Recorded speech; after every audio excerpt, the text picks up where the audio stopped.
অগ্নিপরীক্ষার নীরব প্রান্তে দাঁড়িয়ে সীতা শুধু কাঁদেনি, চুপ করে সহ্য করেছে। রাজপ্রাসাদের গৌরবের থেকেও বড় ছিল তার আত্মসম্মান, যা আগুনেও নেভেনি। রামায়ণের পাতায় সে শুধু নাম নয়, সে এক সহিষ্ণুতা, এক গভীর ব্যথা। যেখানে ভালোবাসা ছিল কঠিন পাথরের মতো, আর অপেক্ষা ছিল দীর্ঘ এক অরণ্য যাত্রা। তবু সীতা ভাঙেনি, হার মানেনি নিজেকে। পৃথিবীর প্রশ্নেও সে থেকেছে স্থির।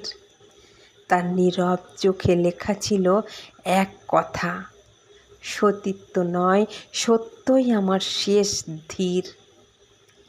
আজও সে গল্প হয়ে বেঁচে আছে মনে, নারীর শক্তি, সহ্য আর নীরব আগুনে।